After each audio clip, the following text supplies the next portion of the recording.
Salut les filles! Aujourd'hui on accueille... J'ai ma connexion qui est revenue, c'est bon. Donc je disais, à chaque fois qu'on est dans une forme de restriction, qu'on se prive de quelque chose, ou quand par exemple on se dit j'aimerais bien manger du chocolat et qu'on va manger une pomme, c'est être dans un régime. Quand on se dit j'aimerais bien manger du chocolat mais j'en mange que un carré, c'est un régime. Quand on se dit j'aimerais bien manger du chocolat, donc je le mange que si j'ai fait 10 000 pas, ou que si j'ai fait... ou que si je vais faire du sport après, ou que si ce soir je me prive de dessert, c'est une forme de régime. Et donc ici on sort de tout ça, on sort de toutes ces règles là pour manger le chocolat qu'on a envie de manger, le fromage ou peu importe, en écoutant les signaux de son corps. On arrive à faire ça avec un processus qui dure 3 mois de déconditionnement du corps à grossir. Parce qu'en fait les régimes, les restrictions, tout ça j'en parle dans mes programmes gratuits, ça conditionne le corps à grossir. Et comme ça conditionne le corps à grossir, quand ensuite vous voulez écouter votre corps, vous vous retrouvez à écouter un corps qui veut manger beaucoup, stocker beaucoup pour prévenir la peur du manque et le prochain régime. Et donc quand vous partez dans de l'alimentation intuitive, j'ai souvent des abonnés qui me disent oui, j'ai fait de l'alimentation intuitive et tout ça, j'ai pris 10 kilos en 3 mois. Oui, eh bien, c'est parce que justement le professionnel ne t'a pas accompagné sur cette partie de déconditionner le corps à grossir. Et ça, je suis vraiment la seule à le proposer.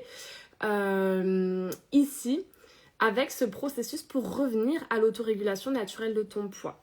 Donc je vois que Claire n'arrive pas, je vais lui envoyer un petit message.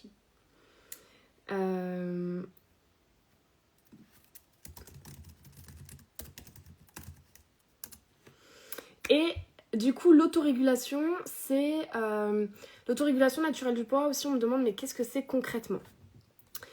Quand ton poids s'autorégule naturellement, tu peux manger tout ce que tu veux, sans compenser, sans te restreindre, et tu ne grossiras pas, tu ne maigriras pas. Ton poids sera stable. Là, c'est ce qu'on appelle le poids d'équilibre. Ce poids-là, il est défini génétiquement parlant à 80%, et le reste du pourcentage, ça va évoluer en fonction de ton âge, de tes périodes de vie, donc grossesse, ménopause.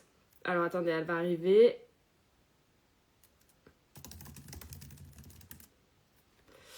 Et puis ça, le poids varie aussi avec la rétention d'eau, avec ton cycle menstruel, avec les températures extérieures, etc. Donc, ton poids d'équilibre, c'est vraiment ce poids où tu manges absolument tout ce que tu veux en écoutant ton corps. Donc, écouter son corps, ça veut dire quoi? Ça veut dire quand il a envie, tu y vas.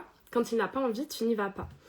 Et là, il y a souvent des problématiques avec la satiété, le rassasiement, et ça, Claire, elle va nous en parler, parce qu'au début, elle avait énormément de mal à sentir sa satiété, à sentir son rassasiement. On a beaucoup travaillé sur ça, sur du coup ce pilier qui est l'écoute du corps. Ah, trop bien, Claire, je te vois. Donc, appuie sur la petite caméra en bas avec un plus, comme ça, tu vas pouvoir monter en live avec moi. Et écouter son corps, c'est fondamental. Et puis il y a plein de gens aussi qui me disent oui mais j'écoute mes envies, mais du coup je pars en roue libre et je vide tous mes placards et je fais que manger et je m'arrête jamais de manger. Et là il y a plein de raisons possibles à ça. La première, c'est forcément un corps qui est conditionné à grossir avec les régimes, donc cette peur de manquer, donc dès qu'il a accès à quelque chose, il va vouloir en abuser, en abuser, en abuser. Ça peut être les restrictions qui te provoquent les pertes de contrôle derrière. Ça peut être... Tu arrives, Claire? Tu cliques, tu sais, en bas, là, il y a une petite caméra avec un plus à côté de commenter. Tu cliques là. Et je vais recevoir ton invitation pour monter. Qu'est-ce que je disais? Ah oui, pourquoi on partait en roue libre et pourquoi? Ah oui, et donc, il y a aussi l'alimentation émotionnelle. L'alimentation émotionnelle, c'est je vis une émotion, je suis désagréable... j'ai quelque chose à faire mais je procrastine, je sais pas par où commencer, j'ai trop de trucs à faire, ou alors tiens je vais prendre une pause, je vais m'apporter un peu de douceur. Tout ça c'est de l'alimentation émotionnelle. L'alimentation émotionnelle, il veut pas envoyer la demande. Ok, trop bizarre.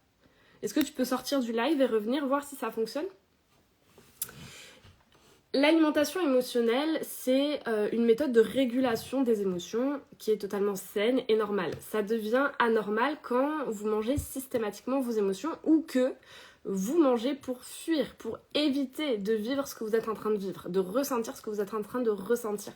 Et c'est dans ce cas-là que l'alimentation émotionnelle va vous empêcher de rejoindre votre poids d'équilibre, va vous empêcher de réguler naturellement votre poids parce qu'elle va mettre un peu son grain de sel et que vous allez manger souvent trop, je mets des guillemets, mais trop par rapport aux besoins de votre corps. Et donc vous allez beaucoup manger de manière émotionnelle, mais plus que ce dont votre corps a besoin au niveau énergétique. Et c'est là où ça vient mettre des bâtons dans les roues dans l'autorégulation naturelle du poids. Et donc c'est pour ça que c'est hyper important aussi de travailler sur cette alimentation émotionnelle, en tout cas sur le fait de traverser ses émotions et arrêter de les fuir, parce que sans ce travail-là, tu peux pas rejoindre ton poids d'équilibre. En story, je vous ai demandé si ça vous intéressait que je vous explique un petit peu comment on fait pour écouter son corps. Donc si Claire elle arrive à se connecter, parfois c'est un peu compliqué, mais on va y arriver. Je lui poserai la question aussi pour qu'elle puisse vous répondre. Je vais y répondre là en attendant qu'elle arrive aussi. Écouter son corps, ça veut dire quoi ? Par exemple, tiens, je sens que j'ai faim, j'ai envie d'aller manger. Imaginons, j'ai faim pour un repas. Et ça, c'est une première question. Ok, j'ai faim de combien ? On s'en fiche de l'heure. On veut savoir combien notre corps a faim. Il a besoin de manger quelle quantité de nourriture. Donc, est-ce que j'ai faim pour un repas ? Est-ce que j'ai faim pour un goûter ? Est-ce que j'ai faim pour grignoter un petit truc ? Est-ce que j'ai une faim de loup ? Ça, c'est une première manière d'écouter ton corps, en fait. C'est la première étape. C'est, ok, j'ai faim, mais j'ai faim de comment ? Est-ce que tu sens que c'est une faim impulsive ou est-ce que tu sens que c'est une faim qui est légère ? Tu vois, tu peux venir aussi niveler ta faim sur une échelle de 1 à 10. Ok, est-ce que j'ai pas du tout faim ou est-ce que j'ai extrêmement faim ? Et là, je m'empiffrerai tous les placards. Ensuite, tu vas te poser la question de quoi est-ce que j'ai envie ? De quoi est-ce que mon corps a envie ? Et donc là, la technique que je donne à mes accompagnés, souvent, c'est de visualiser. Une technique que j'aime beaucoup, c'est quand on se dit... parfois, mes accompagnés me disent « Ouais, mais là, j'ai envie de rien, il n'y a rien qui me donne envie, pourtant j'ai faim. » Et donc, je leur donne cette technique-là, mais il y en a plein d'autres que je donne dans The Queen. Mais voilà, là, je vous donne celle-là. Vous vous imaginez dans une rue. Vous imaginez dans une rue imaginaire et de chaque côté de la rue, il y a tous les restos du monde. Ça veut dire que tu as l'indien, le chinois, le japonais, le français, le kebab, la pizza, les burgers, le resto végétarien, vraiment tout ce qui peut exister. Et tu te balades comme ça dans ta visualisation, dans tous ces restaurants et tu vois où est-ce que ça t'appelle, où est-ce que tu as envie. Imagine-toi regarder les cartes ou regarder les plats en photo et vois comment ton corps réagit. Donc comment ton corps réagit ? Le ventre qui fait « Ah ouais, j'ai envie », la salive qui commence à monter, toi qui as envie, tu ressens vraiment l'envie de manger, la faim qui s'accentue, tu vois, tout ça ce sont des petits signaux que tu as besoin d'apprendre à reconnaître pour savoir de quoi tu as envie de manger. Après, tu peux te poser des questions. Est-ce que j'ai envie de manger sucré ou salé ? Tu vois, c'est simple comme question, mais c'est déjà la base. Est-ce que j'ai envie de manger quelque chose, déjà de manger ou de boire ?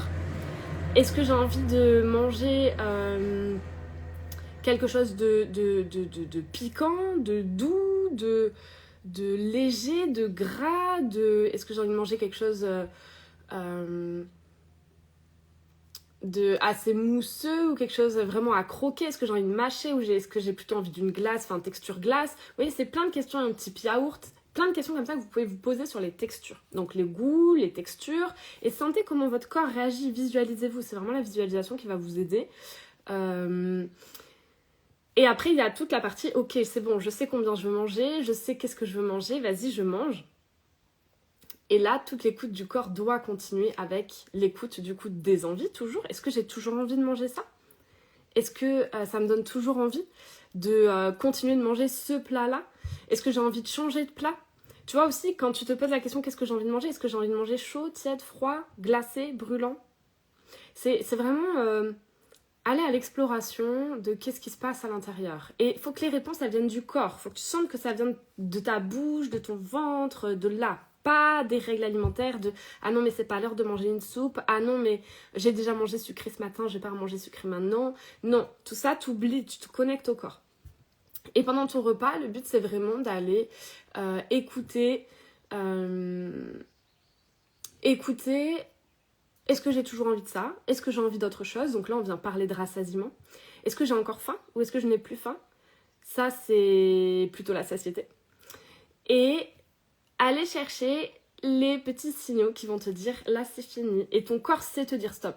Ton corps sait te dire « Stop ». Si aujourd'hui, tu es capable de tout manger, en fait, si aujourd'hui, tu sais pas quand c'est que tu dois t'arrêter et que tu t'arrêtes quand t'as le ventre explosé, que t'as mal au ventre, presque la nausée ou que tu t'es explosé le ventre, quoi, littéralement. c'est que soit t'es pas assez connecté à ton corps, soit que t'as une dérégulation de la leptine et de la ghreline, donc les hormones qui gèrent ta faim parce que t'as fait des régimes et que ça a complètement déréglé ton système, soit parce que t'es en mode survie et donc ton système nerveux est complètement activé, pas du tout disponible pour l'écoute du corps ou pour ressentir en fait et t'envoyer les signaux. Soit c'est parce que t'es trop dans ta tête, pas assez connecté au corps, soit c'est que t'es en train de digérer une émotion, mais du coup tu digères pas la nourriture. Enfin, tu vois, il y a plein de... C'est pour ça que c'est important de se faire accompagner de manière individuelle, parce qu'il y a tellement de facteurs possibles et d'indicateurs et de déclencheurs, etc., qu'il n'y a pas une recette miracle que je peux te donner là et qui résoudra tous tes problèmes. Ça ne fonctionne pas comme ça. Donc ça, c'est hyper important de comprendre pour que tu puisses manger ce que tu aimes en écoutant ton corps qui te dit stop. Ton corps sait te dire stop. Donc, si on revient sur ce point-là, comment le corps dit stop? Eh ben, tu vas ressentir du dégoût, ça se contracte au niveau de la gorge, ton ventre, tu vas ressentir de la plénitude dans le ventre, vraiment, c'est pas que t'as plus d'espace, parce qu'il faut éviter d'arriver à ce plus d'espace, et genre, ça y est, je suis full. Avec cette expression, j'ai les dents du fond qui baignent, je sais pas si tu la connais, mais c'est vraiment ça, c'est quand t'as trop mangé, quand tu ressens ça. Mais ton corps, tu vois, tu regardes, tu te dis, est-ce que j'en ai encore envie? Non, t'as plus envie.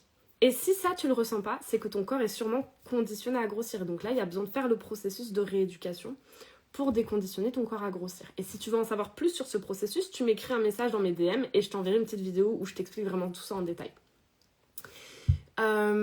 Voilà, donc ton corps il peut te dire stop, ça j'en veux plus de ce plat là, mais j'ai envie d'autre chose. Prends autre chose. Il peut te dire non mais là j'ai plus faim, j'ai plus du tout envie de manger. Bah arrête de manger. Et si malgré le fait que tu ressentes ces signaux, tu n'arrives pas à t'arrêter, c'est qu'il y a une dimension émotionnelle et mentale. Donc soit une émotion qui a besoin d'être traversée et tu ne sais la traverser qu'en mangeant, parce que ça te réconforte, soit c'est de la restriction cognitive, donc tu t'empêches de manger ces aliments, ou alors quand tu les manges, tu te dis « Oh, je devrais pas, ah, j'ai peur de grossir, ah, mais après j'irai au sport pour compenser. » Enfin, tu vois, tu culpabilises en fait de manger ça, et donc ton cerveau, avec cette restriction, même si elle est que mentale et que tu t'autorises quand même l'aliment, mais cette restriction-là, crée la perte de contrôle, et donc crée le fait que tu manges trop entre guillemets, encore je précise, par rapport aux besoins énergétiques de ton corps. Ton corps, il a une calculette à calories. Tu n'as pas besoin de compter les calories pour lui. Ton corps sait dire, là j'ai besoin de calories, j'ai besoin d'énergie, parce que les calories c'est de l'énergie, donc j'ai besoin de fonctionner, j'ai besoin d'énergie, j'ai besoin de calories. Et quand il a reçu l'énergie nécessaire, il va dire, j'ai plus besoin d'énergie, j'ai plus besoin de calories. Il t'envoie ces signaux-là. Donc c'est hyper important que tu te reconnectes à l'intelligence de ton corps, parce que ton corps sait de quoi il a besoin et combien il a besoin. Donc combien avec les calories et de quoi avec l'équilibre de l'assiette. Et ça aussi c'est hyper important parce que ton équilibre de l'assiette, ton corps sait le faire tout seul. Un corps bien régulé, où tu es bien connecté à ton corps et où tu n'es pas en train de fuir une émotion ou que tu es trop dans la tête, etc. Un corps bien régulé, c'est équilibrer son assiette tout seul. Et l'équilibre, comme je le répète beaucoup à mes accompagnés, ne se fait pas dans une assiette. Il se fait sur le long terme. Et je te donne un exemple pour ça. Nous, les femmes, on est cycliques avec le cycle menstruel. Ça a beaucoup d'impact sur notre manière de nous alimenter lorsqu'on mange de manière intuitive et vraiment connectée au corps. Et tu as peut-être fait attention, si tu es dans un cycle naturel, que à la période d'ovulation, souvent on a moins faim et on a envie de manger des choses plus légères, alors qu'en pré-menstruel, donc juste avant tes menstruations, tu vas avoir beaucoup plus faim et tu vas avoir envie de manger beaucoup plus sucré et gras. Et c'est normal et il y a besoin de respecter ce rythme. Il y a besoin de s'autoriser à manger plus sucré, plus gras avant les menstruations parce que notre métabolisme s'accélère de 10 à 15%, je crois que les études montrent. Donc ça veut dire que notre corps a besoin de beaucoup plus d'énergie parce qu'on en perd énormément avec le flux de sang. Et donc, rien que ça montre que l'équilibre ne peut pas se faire dans une assiette. Parce que si tu manges la même assiette à ton ovulation qu'à ta période prémenstruelle ou pendant tes règles, tu réponds pas aux besoins de ton corps, vu qu'on vient de dire que juste avant tes règles, ton corps a besoin de plus d'énergie et c'est prouvé scientifiquement parlant. Et donc c'est là où l'équilibre, tu peux pas le faire dans une assiette. C'est pas sain de vouloir l'équilibre toujours dans la même assiette. Et ce qui est sain, c'est d'écouter vraiment l'intelligence de ton corps. Ton corps sait équilibrer les assiettes et les assiettes s'équilibrent dans les semaines et dans les mois et dans les saisons. Qui a envie de manger une tartiflette en plein cagnard sur la plage? Personne. Et ça, c'est une manière d'équilibrer. Ton corps t'envoie aussi ce signal de « Mais non, mais là, il fait chaud. J'ai pas envie de manger un truc chaud et gras. J'ai envie de manger un truc léger, frais. » Et pareil, en plein hiver, est-ce que tu as envie de manger une glace quoi? Quand t'as froid, non, t'as besoin de manger des choses qui te tiennent au corps, qui te réconfortent. Et tout ça, c'est normal, ça fait partie de l'équilibre, ça fait partie de l'intelligence de ton corps. Les animaux se nourrissent comme ça, les bébés se nourrissent comme ça, et on a besoin de revenir à cette intelligence. Donc voilà, dans ce live, du coup, Claire n'a pas réussi à se connecter, c'est pas grave, on essaiera à un autre moment. Donc je t'ai fait ce petit live improvisé, qui du coup répond aux questions que j'ai reçues, que j'ai posées en story et où vous étiez intéressés. Si vous avez des questions, écrivez sous le live, écrivez-moi en privé. Et vous pourrez et je pourrais du coup vous envoyer des ressources, des petites vidéos que j'ai faites où je vous explique tout ça beaucoup plus en détail. Voilà les filles, je vous souhaite une belle soirée, hein, belle soirée. Et puis on s'écrit.